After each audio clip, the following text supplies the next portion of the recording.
반갑습니다. 반갑습니다. 1년 만이네요. 네.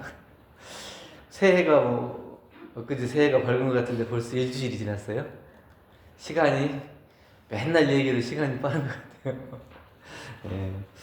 오늘 말씀드릴 주제는 통째로 닮아가기 이렇게 되어 있습니다. 여러분 닮고 싶은 사람 있어요? 닮고 싶은 사람? 네.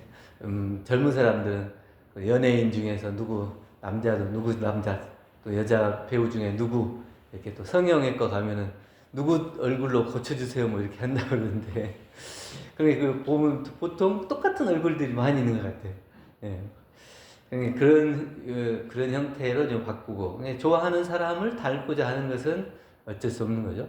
근데 누구나 닮고자 하는 마음이 있는데 겉모양을 닮고 싶은 사람이 있고 아니면 어떤 사람은 그 사람이 가진 뭐 재산이나 아니면 권력이나 이런 걸 닮고 싶은 사람도 있고 혹은 어떤 사람은 그 사람이 진짜 마음에 존경심을 가지고 그 사람의 성품을 닮고 싶은 사람도 있을 거란 얘기죠. 여러분들은 뭘 닮고 싶습니까? 겉으로 보이는 거는 그냥 뭐 바로바로 드러날 수 있지만 그 사람이 가지고 있는 인격이나 마음이나 이런 것들은 잘 보이지 않기 때문에 닮았다 해도 진짜 닮았는가 이거 구별하기도 어렵고 그렇게 살고자 노력은 하지만 잘 안 닮아지기도 하고 그렇죠. 근데 우리는 이제 닮고 싶은 대상을 가지고 있지만 그 사람이 가지고 있는 일부분만 골라서 닮으려고 그래요. 그러니까 내가 눈이 마음에 안 든다 그러면 눈 잘생긴 사람 보면 저 눈 내가 갖고 싶다 이러는 거예요. 나에게 부족한 것을 채우려고 해서 그 사람이 온전히 그 사람의 전부를 담고 배우려고 하기보다는 그 사람이 가지고 있는 일부분 나에게 필요한 것 그것만을 내가 쏙 빼서 갖고 싶은 마음이 있다는 거예요. 그런데 닮으려면 통째로 전부 다 닮고 싶어야지 자기가 편의에 따라서 꼭 가지고 싶은 것만 가지려고 하는 그런 마음은 안 된다. 다른 사람이 성공을 담고 싶지만 그 사람이 실패한 내용은 들으려고 안 해요. 또 그 사람이 가지고 있는 지혜는 갖고 싶지만 그 사람의 침묵은 배우려고 하지 않는다. 그리고 깨달음은 원하지만 깨달음에 이르기까지 그 사람이 어떻게 살아왔는지 그 삶에 대해서 궁금하지 않고 그 삶을 외면해요. 그러니까 이미 열려져 있는 열매만 똑 따먹으려고 하는 것이지 그 열매가 있기까지의 과정이 나에게는 소중하지 않다 이렇게 생각하는 거예요. 그러니까 그 사람의 전부를 알려면 처음 시작부터 중간에 끝에까지 이렇게 전부를 알아야 그 사람 전부를 알았다 이렇게 할 수 있지 그 사람이 가진 것, 얻은 것 이런 것만 딱 내가 갖고자 한다면 그 사람 전부를 몰랐다 할 거예요. 미켈란젤로를 잘 아시죠? 저도 이제 시스티나 성당을 가보지는 못해서 그냥 인터넷으로만 이렇게 봤어요. 거기 보니까 그림 높이 성당 천정에 그림을 그렸는데 길이가 40m예요. 거기에 채워넣은 사람 수가 300명이야. 그러니까 보통 이게 벽에다 그림 그리는 것도 힘든데 천정에 그림 그리려면 그 사람이 얼마나 목을 이렇게 세워가지고 계속 2년 넘게 그렇게 작업을 해가지고 그걸 완성했다고 그러는데 원래는 이제 교황이 그림을 그리려고 하니까 너무나 그것이 이제 힘들고 어려운 일이니까 도망갔다더라고. 그러다가 다시 불려와가지고 그리게 됐는데 그렇게 천정에서 이렇게 그림을 그릴 때 페인트가 떨어져갖고 눈으로 떨어지고 또 그 벽에 있는 석회가 떨어져서 눈을 이렇게 하고 그러니까 눈을 상실할 수도 있을 그런 위험을 여러 번 겪었다.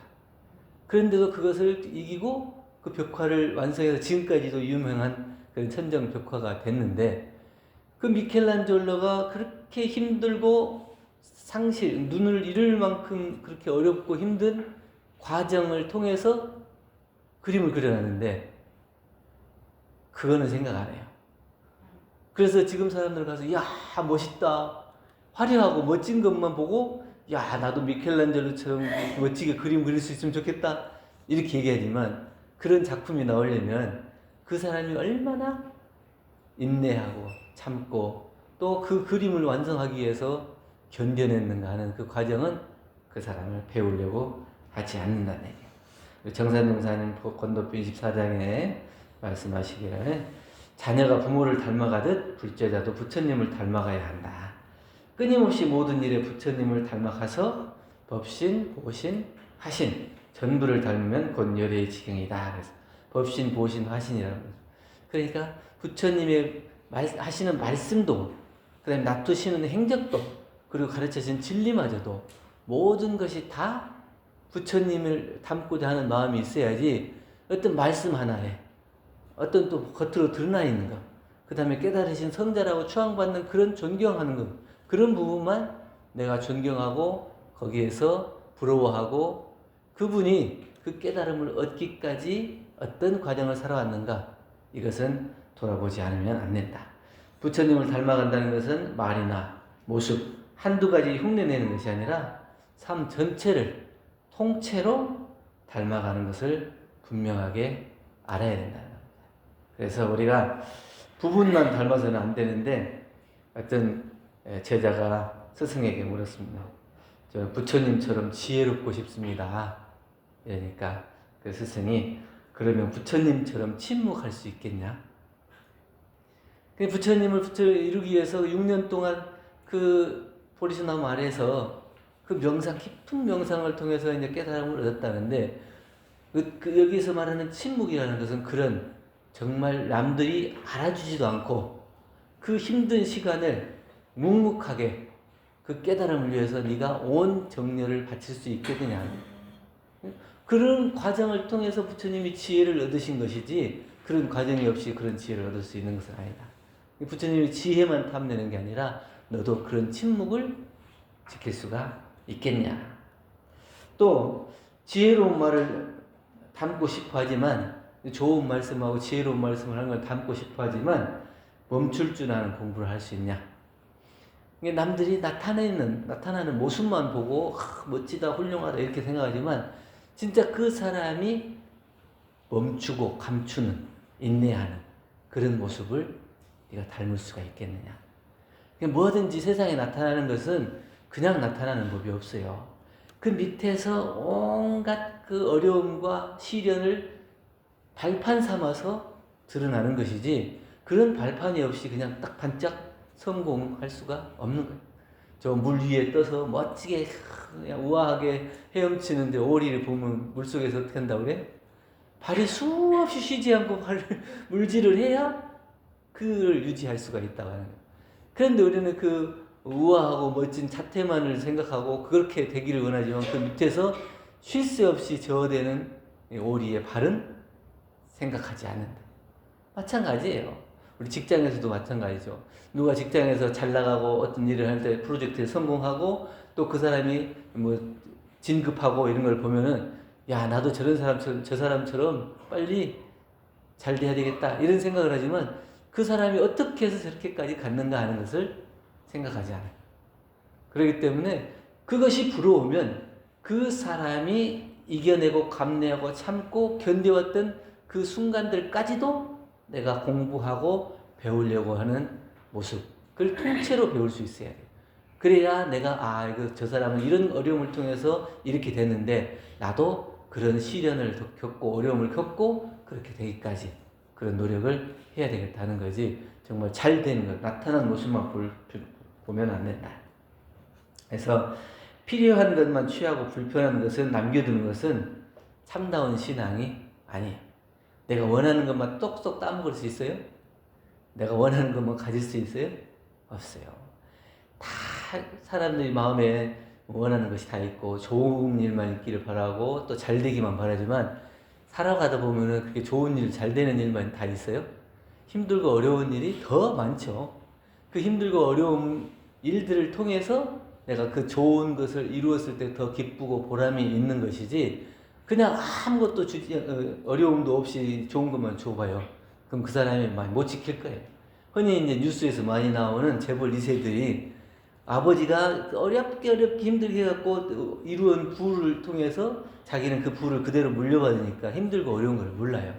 그러니까 여러 가지 안 좋은 일들을 해가지고 결국 뉴스에도 나오고 그러잖아요.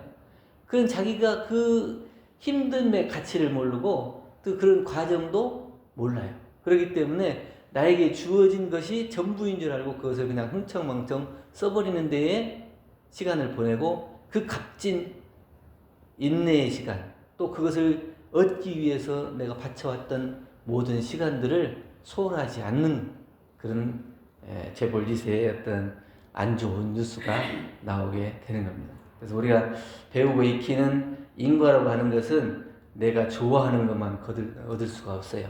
선택적인 사항으로 얻을 수 없는 게 인과예요. 내가 잘 지었으면 잘 받고 못 지었으면 못 받는 것이지, 잘 짓지도 않으면서 잘 받기를 원한다면 이건 선택적 인과예요. 그런 인과는 없어요. 잘 지으면 잘 지은 대로, 못 지으면 못 지은 대로 그걸 그대로 받아야 돼. 그러니까 좋은 것도 그대로 받아야 하고 안 좋은 것도 그대로 받고 온통 통째로 내가 말하고 생각하고 행동에서 나타나는 결과는 다 온전히 내 것으로 받을 수 있어야 이게 온전한 신앙이라 하는 겁니다. 누가 어떤 사람이 있어가지고 나에게 딱 판단해갖고 너는 이렇게 받고 너는 좋은 것 같고 이렇게 해주는 게 없어요. 다 자기가 판단하고 행동에서 나타난 결과로 내가 받는 거예요. 다른 사람 누구를 원망할 사람도 없고 미워할 사람도 없고 뭐 서운해할 것도 없어요. 결국은 내가 생각하고 행동하고 판단한 그 결과에 따라서 내가 받는 거기 때문에 그것을 좋은 건 좋은 것대로 안 좋은 건 안 좋은 것대로 온통 받을 수가 있고 그렇게 해야 온전한 신앙이 됩니다. 둘째는 통째로 닮아가는 공부는 성현을 존경한다는 것은 그분 흠 없는 존재로 만드는 것이 아니에요. 대종사님은 다 좋은 것만 있었겠어요? 부처님은 다 좋은 것만 있었겠어요? 모든 사람이 다 부처님을 존경하는 게 아니라 부처님을 또 미워하는 사람도 있고 싫어하는 사람도 있었어요. 또 그분의 말을 받고 얘기를 듣고 내가 그렇습니다 이렇게 그 감명을 받고 달라지는 사람도 있었지만 왜 나만 이렇게 미워할까 이렇게 그러니까 자기의 수준에 맞춰서 얘기를 해주면 그 사람은 그것을 못 받아들이고 왜 나만 이렇게 미워할까 나만 혼낼까 이렇게 생각할 수도 있다.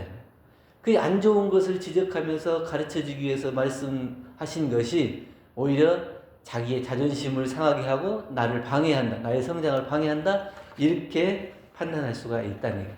그것은 온전하게 성현을 존경하는 법이 아니에요. 성현을 존경한다는 것은 그분이 말씀하신 그 다음에 그분의 덕, 자비 그리고 그 사람의 잘못한 것까지도 온통 내 마음에 함께 모실 수가 있어야 돼요.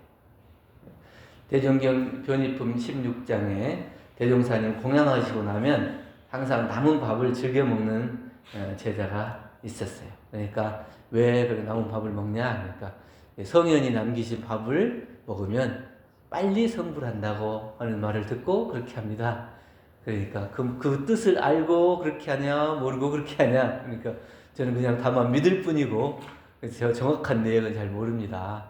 그러니까 대종사님께서 성현이 남긴 밥을 먹게 된다는 것은 그만큼 성현과 친근하고 가까이 있게 되는 거고 그분이 하시는 말씀, 행동, 그분의 법을 다 내가 가까이서 배울 수가 있기 때문에 성불을 빨리 한다는 것이지 남긴 밥만 먹는다고 성불을 한다는 게 아니에요. 그것은 잘못 알면 남긴 밥만 먹고 나 빨리 성불해야지 이렇게 생각하는 거하고 똑같아요. 그런데 밥이 중요한 게 아니고 그 남긴 밥을 먹을 수 있을 만큼 친분이 있고 가까이 있고 그 가까운 사이에 늘 보고 듣고 배우는 것이 성현의 가르침이기 때문에 빨리 성불할 수 있다는 거예요. 그러니까 내가 부처님이나 성현들을 온전히 모신다고 하는 것은 그렇게 가깝게 내 마음을 온통 바쳐서 모든 것을 다 내 것으로 닮아가게 모시는 것이다 이런 겁니다. 대각하신 대종사님은 닮은 것은 깨달음만이 아니고 그 깨닫기 위한 과정과 또 깨달음을 얻어야만 했던 이유 그리고 깨닫고 난 이후의 삶의 방향이 어떤 것인가 이런 것을 알아야 진짜 대종사님을 확실하게 내가 알고 또 대종사님을 닮아간다 이렇게 얘기할 수 있을 거예요. 대종사님께서 깨달았다고 그러면 깨달은 것만 생각하고 대종사님은 깨달으신 분이다 이것만 생각하고 나머지는 다 알려고 하지 않는다면 나에게 그 대종사님의 깨달음의 의미가 없어져요. 대종사님이 깨닫고 또 그 깨닫기까지의 과정과 또 왜 깨달아야 했는가 또 그 깨닫고 난 이후의 삶은 어떤 방향으로 갔는가 그래서 그 대종사님께서 깨닫고 그 삶의 방향이 어디로 갔는가를 내가 채받고 그대로 닮아가고자 하는 것 이것이 우리가 신앙인의 자세고 성현을 진짜 온전히 받아들여서 닮는다고 하는 것이지 그냥 그 잘난 모습 또 훌륭한 모습 이런 것만을 닮으려고 해서는 안 된다. 그래서 우리는 어떤 삶을 선택해야 할 것이냐 결과만이 전부가 아니고 과정 중에 느끼는 행복이 중요하다는 것을 알아야 한다. 사실은 뭐 이렇게 프로젝트를 하는데 1년 동안 프로젝트 한다면 1년 동안 힘들게 하잖아요. 그리고 프로젝트가 이제 딱 끝나면은 그때는 뭐냐면 끝나고 나면 없어요. 그것은 단지 잘 됐다 안 됐다 두 가지로 판단할 수밖에 없는 거예요. 근데 내가 그동안에 이 일을 하기 위해서 1년 동안 애쓰고 고생한 것은 어디로 가지 않아요. 근데 그 공들이고 노력한 결과에 따라서 판단할 때는 잘 되기도 하고 못 되기도 하는 건데 그 잘 된 것만 그 결과만을 생각하면 1년 동안의 과정이 나이가 어디로 가겠어요? 없어요. 그러면 1년 동안 애쓰고 고생하고 함께했던 많은 사람들과의 그 순간순간에 느껴졌던 그 과정들 그것이 진짜 내가 가지고 있는 소중한 가치가 있는 것이지 물론 이제 일이 결과가 잘 될 수도 있고 안 될 수도 있고 잘 되면 뭐 더 좋아하기도 하겠죠. 그런데 반드시 그 일의 결과만 생각하고 잘 안 됐으면 어때요? 내 삶이 패배자가 되는 겁니까? 그렇지 않은 거예요.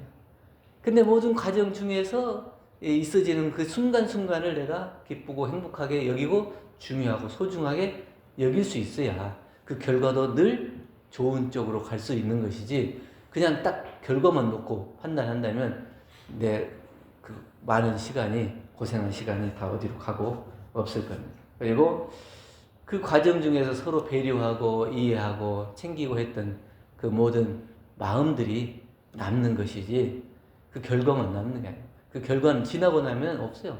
올해 프로젝트는 내년 가면 사라지잖아요. 없어요. 그 해에 중요한 프로젝트였지만 그 다음에는 이게 하나도 중요하지 않은 프로젝트가 될 수가 있어요. 근데 그 프로젝트를 하기 위해서 서로 이해하고 배려하고 함께 노력했던 같은 직원들의 그 공감하고 서로 배려하는 마음 이거는 내년이 되고 내후년이 돼도 안 없어져요. 또 친분 있는 사람들은 퇴직하고 난 뒤에도 모임을 만들어서 꾸준히 만나고 그러더라고요. 그럼 뭐가 더 중요해요? 당장의 프로젝트가 잘 되고 못 되는 게 중요한 게 아니고 그 순간순간 과정에 함께하는 그 마음, 나누었던 마음 그것이 더 중요하다. 그렇기 때문에 우리가 어떤 삶을 선택할 때 꼭 결과만 놓고 그 결과에 결정된 내용만 보고 그것을 선택하면 안 된다.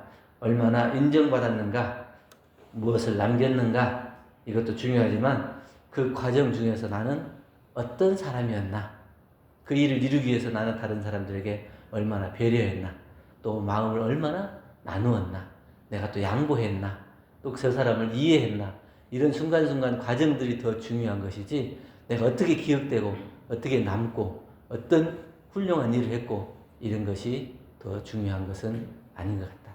우리가 삶을 살아가는 데 있어서 확실한 방향 또 확실한 길을 아는 것은 진짜 내가 삶의 방향이 어딘지 또 내가 진짜 좋아하고 존경하는 분이 어떤 분인지 또 그분의 삶은 어떤 삶을 살았는지 이것들을 온통 다 채받을 수 있어야 내 마음이 그대로 이어지고 전해지고 그 사람을 닮아가는 것이지 내가 좋아하는 것, 선택적으로 또 내가 얻고자 하는 것 그것만 해가지고는 온통 통째로 닮아가기가 어렵다는 거예요. 그렇기 때문에 통째로 닮아가기 위해서는 부분만 믿지 말고 온전히 믿고 결과보다는 과정을 중요하게 생각하고 부족하더라도 서로 이해하고 배려하는 그런 모습 속에서 우리가 서로를 바라보고 서로 챙기고 살아간다면 내 삶이 온통 기쁨과 행복으로 누군가를 위해서 배려하고 또 살아가는 그런 참다운 행복한 신앙이 될 것이다 하는 말씀으로 오늘 말씀을 드렸습니다. 감사합니다. 감사합니다. 감사해요.